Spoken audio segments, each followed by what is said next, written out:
Singer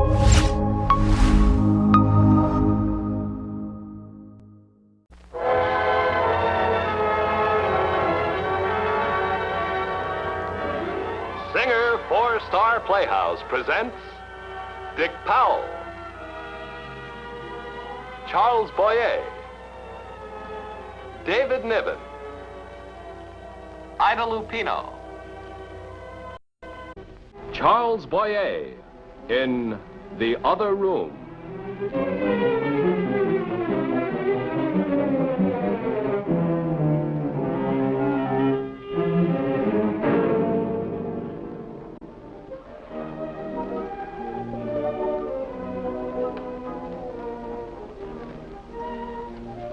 I have all the material now, René.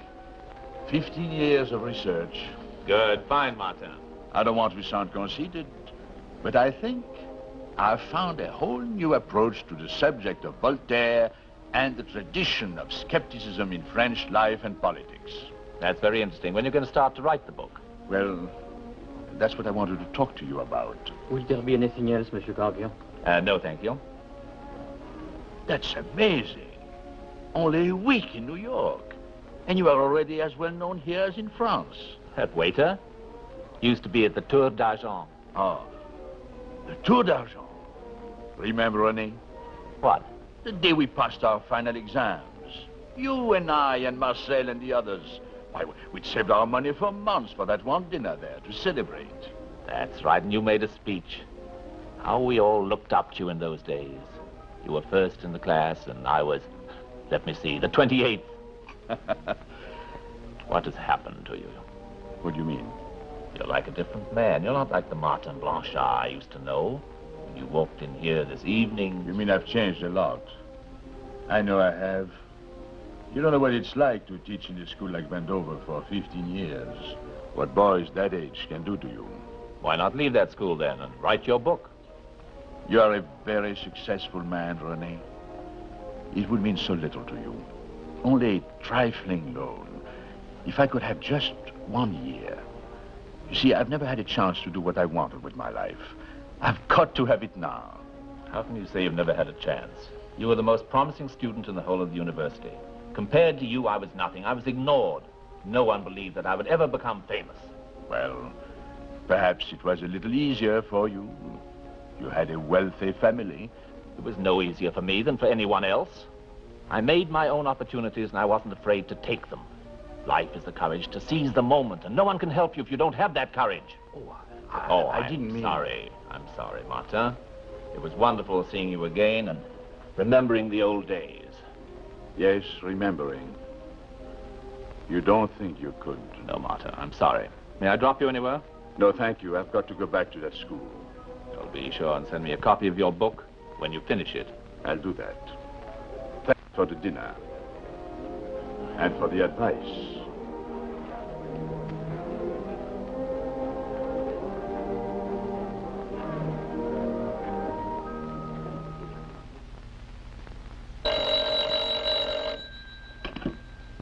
Hello? Yes? Yes, this is Martin Blanchard. Who? Roger Webb. No, you don't know me, Mr. Blanchard. But I happened to meet a friend of yours this evening, Mr. René Campion, and he mentioned that you are working on a book on Voltaire. No, Mr. Blanchard, I am not a publisher. And I believe I might be of some assistance to you in helping to finance the writing of your book. Yes. Yes, I can be there. Tomorrow at 6. The Savoy Hotel. Yes, thank you for calling. Thank you. Good night, Mr. Webb. Good night. Joan! Joan, dear. I have to be getting back to Roehampton, darling. Back to poor Ferguson. He's bedridden, you know. I don't like to leave him alone overnight. I'll be in tomorrow. We're expecting a visitor at 6. What kind of a visitor? Mr. Blanchard. Now, dear, the less you know, the less you'll have to worry about. Oh, Roger, please, won't you tell me what you're planning to do? You never tell me. Who is Mr. Blanchard? Who is he? Well, you might say he's a gentleman caller. A suitor for my little sister's hand. Good night, Joni.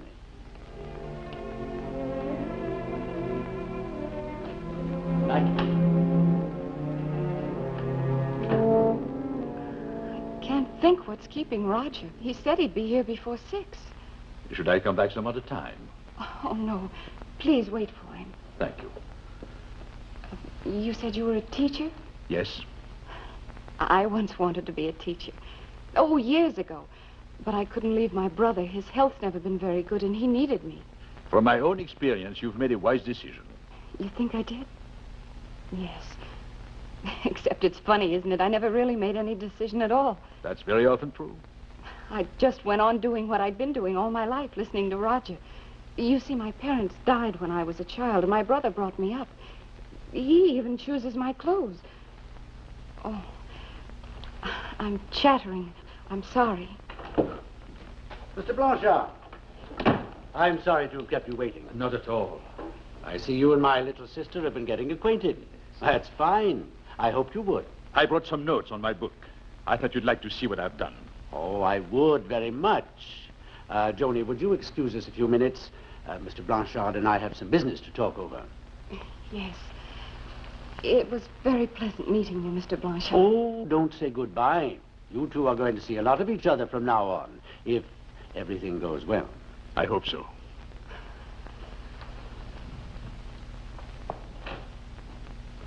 Oh, may I get you a drink? Oh, thank you. I suppose my phone call came as something of a surprise to you. Well, it did, but a very pleasant one. Good. I hope we can work out something together. To our mutual advantage. Won't you sit down? Thank you. You said on the phone last night that perhaps you could help me finance the writing of this book. Mr. Blanchard, I'm sure I can. Thank you. That's wonderful news. How much would you need? $8,000, $10,000? Oh, no, not that much. Let's say 10,000. Mr. Blanchard, if you're going to make a whole new start in life, you'll need a little extra money. It's impossible to tell you how much this means to me. We're in a very fortunate position, you and I. We can help each other. How rare that is in this world. Well, how can I possibly help you? By starting a new life with $10,000. Anywhere you like, under any name that strikes your fancy. Except Martin Blanchard. How would that help you, Mr. Webb? A little business transaction I'm contemplating. I need a man who's willing to disappear. I see. And perhaps you also need a man to steal or embezzle some money before he disappears. No, Mr. Blanchard. I would not require you to do anything of the kind. Or perhaps to take the blame for you. To act as your scapegoat. A decoy for the police. Nothing could be further from my intention. I may be a failure, Mr. Webb, but I'm not a fool. Now, Mr. Blanchard, will you please sit down and let's talk like sensible men? I'm not asking you to do anything except disappear. There'll be no blame attached to you and no police hunt after you. I can promise you that because legally you'll be dead. Dead? How are you planning to profit by my death? Your legal death. Now, you're a healthy man, aren't you? You could pass a doctor's examination. Well, yes. My dear Mr. Blanchard, have you any idea how much a healthy man is worth dead to his sorrowing widow? I'm not married, Mr. Webb. No. Neither is my sister, the young lady you met just now, Miss Joan. You want me to help you swindle some insurance company, is that it? What made you choose me? Just your good fortune, Mr. Blanchard, that you happen to be about the same height, the same age. Yes, you even have the same color eyes as a poor unfortunate friend of mine who's staying with me in the country. He's very sick. There's almost no chance of his lasting beyond this summer. But there isn't a company in the world that would insure him. He couldn't pass any doctor's examination. Thank you very much, Mr. Webb. It's been a most interesting talk, but I would prefer to find a less dramatic way of making a new life for myself. I wish you the best of luck. But opportunities don't grow by the side of the road. As Voltaire said, Mr. Blanchard, we must cultivate our own gardens to make them grow. That's very interesting. You're forgetting your notes, Mr. Blanchard. Or perhaps you don't think you'll ever have any use of them, after all. Thank you. Goodbye. Au revoir, Monsieur Blanchard.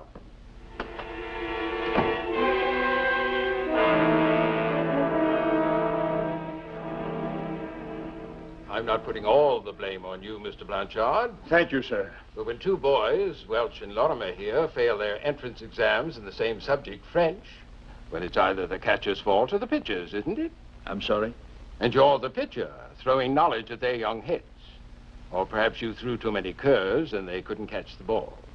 Am I making myself clear? Yes, sir.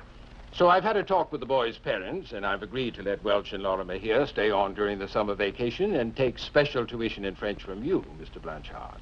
Here at the school? You'll be paid for your time on a monthly rate. But I was planning to go away this summer. I've made arrangements at a farmhouse. Have you made any arrangements about coming back here next term, Mr. Blanchard? And Mr. Blanchard, no curves. You're too inclined to try to fill the boys' heads with literature, Voltaire, stuff like that. Plain, basic French. That's what they need to pass examinations. J'ai, tu as, il a, Mr. Blanchard. J'ai, tu as, il a. I've had enough, Mr. Reeves. I can't go on, year after year. It's inhuman. I'm through.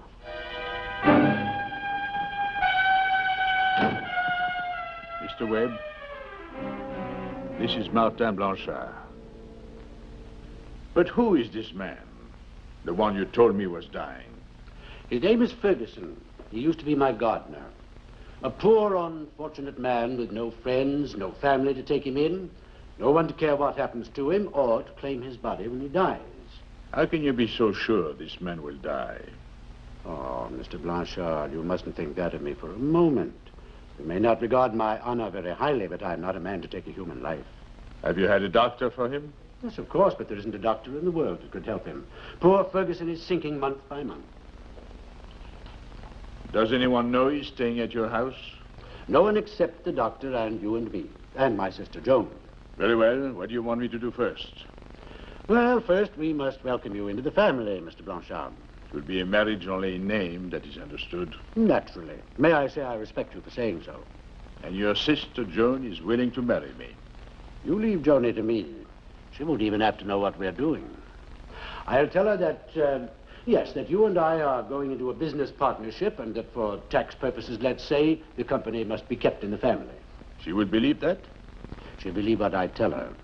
My little sister has always been a docile child. I brought her up that way. To your new life, Mr. Blanchard. A new life.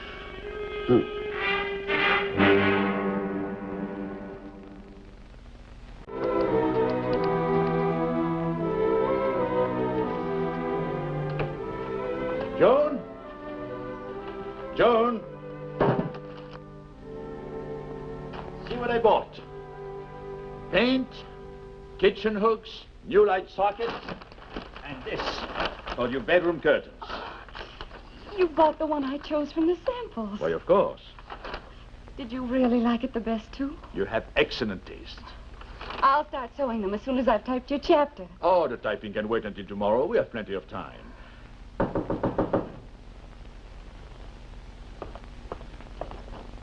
Oh, please come in. I saw you drive by coming back from the village. How are you, Joni? Aye, you did buy a lot of things, didn't you? Good. It's important to make the right impression on the local people. Happy, loving newlyweds furnishing their home. Well, I thought... You didn't forget the lacquer, did you? The lacquer? Oh, no. No, I must have left it in the car. I'll get it. Curtains. Well, my little sister's turning into a regular homemaker. Please don't make fun of me, Roger. I'm delighted, Joni. When Mr. Blanchard and I terminate our business together, you can come and make a real home for me. Is Mr. Blanchard going away then? Yes, darling. As soon as the weather changes. First cold day. Yes, he's going away forever. Now, if you'll pardon us, Joni, we have a little business to discuss. Yes. I'll go on with your typing. Did everything go all right in the village? Yes, I suppose it went very well. Mr. Owen, the storekeeper, warned me himself that this lacquer was dangerous and not to leave it in the cellar after we start using the furnace. Let's take it down there now, then. Find a good place for it. A place where a man could forget he'd stored it.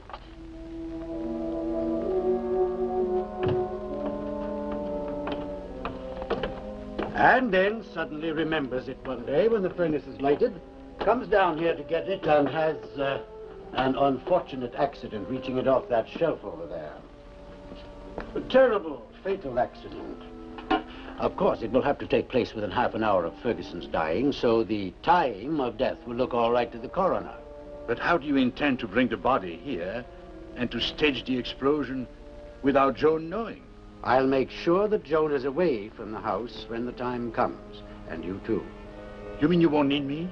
I told you I don't require you to do anything except disappear. But what about Joan?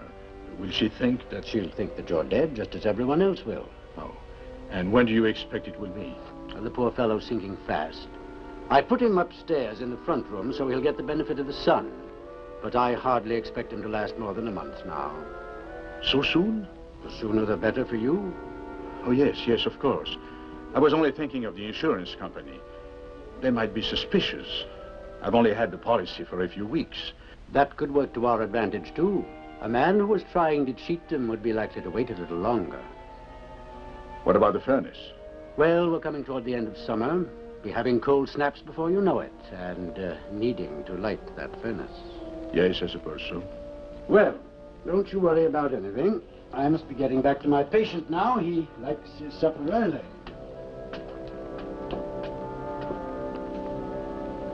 What are you looking at? Nothing. That light in your brother's house. Where? The front room upstairs. Is that where poor Mr. Ferguson is? Yes, I believe so. It's getting cold in the evenings. Shall I get your jacket? No. Martin, when Roger was here the other afternoon, he said you'd be going away soon. Would that matter to you? Take me with you. Please, I don't care where we go, but take me with you. Joan, I can't. It isn't that I don't want to, but it's impossible. Why? I can't tell you that. It's much better for you not to know. That's what Roger always tells me. It's better for me not to know. I'm sorry. Ever since I can remember, Roger's treated me like a child, his little sister. Do you know what it's like to be treated that way?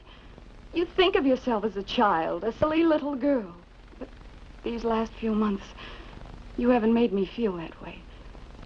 You've made me feel that I might be someone with a mind and a life and a dignity of my own. And I won't let anyone treat me like a child anymore. You've got to tell me what it is you and Roger are doing. I can't tell you. If I did, you would be an accessory. If something went wrong, they could send you to prison, too. To prison? Joan, you've got to trust me. Perhaps it isn't too late yet. Perhaps there is still some way for me to stop now. And you won't leave me? Joan. Every day when I wake up, I think it's one day closer to winter, and you'll be going away, and What do you mean? That's what Roger said. He said you'd have to leave as soon as the weather changes. The first cold day. When did he say this? When he was here that afternoon. He said the first cold day? Yes. How can he be so sure of that? I don't know. He seemed sure. He seemed sure because he knew. Knew what? I think your brother intends to kill that man. Roger couldn't do such a thing. I'm afraid he could. We've got to get that Ferguson out of your brother's house. Now, tonight. Martin, what is it? There is no time. Listen to me. I'll get the car. I'll drive towards the village. Wait 5 minutes, and then call Roger.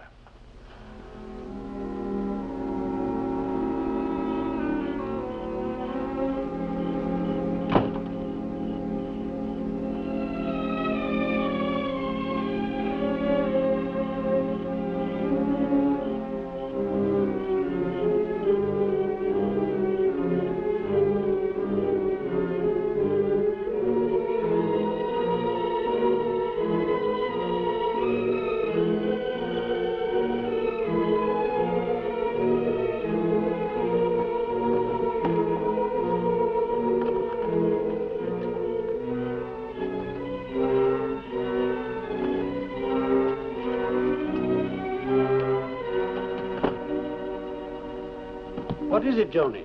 What did you want to talk to me about? It's nothing, really. I suppose I'm just being silly. Oh, now, that's not possible. Martin and I had a quarrel. And I was scared. I just wanted you to be here when he got back. Where did he go? Into the village. He's done it before, and sometimes when he gets back, I'm sorry, I can't help being scared. No, that's all right. I'll always look after you, you know that. I'll stay right here until he comes back. Thank you. Getting cold. Time to light that furnace. Get a little heat in the house. I know how it works. No, you stay right here. I can manage alone.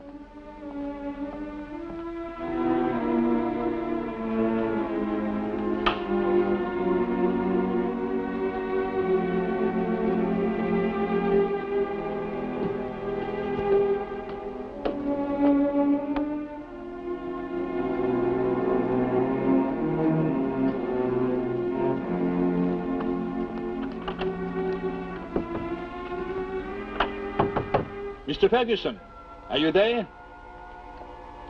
Can you open the door? Mr. Ferguson, I want to help you.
Good evening. My little sister tells me you had a quarrel. Joan, I think you'd better leave us alone. No, I won't go. I'm going to stay.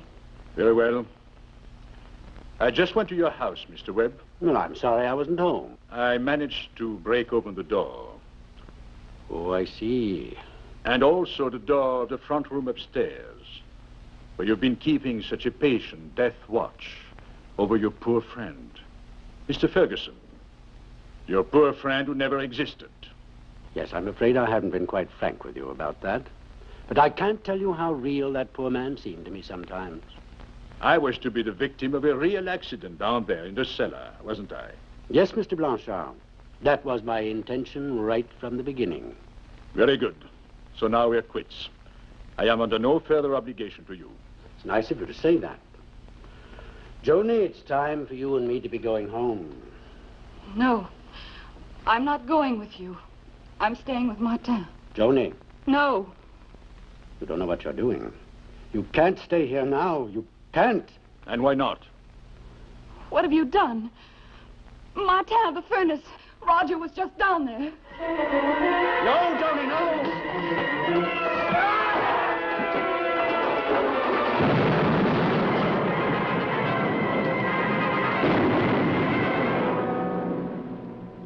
I cannot cry. I have no tears. I wish I could weep. This is no time for tears. Your whole life is ahead of you. A new life, Martin.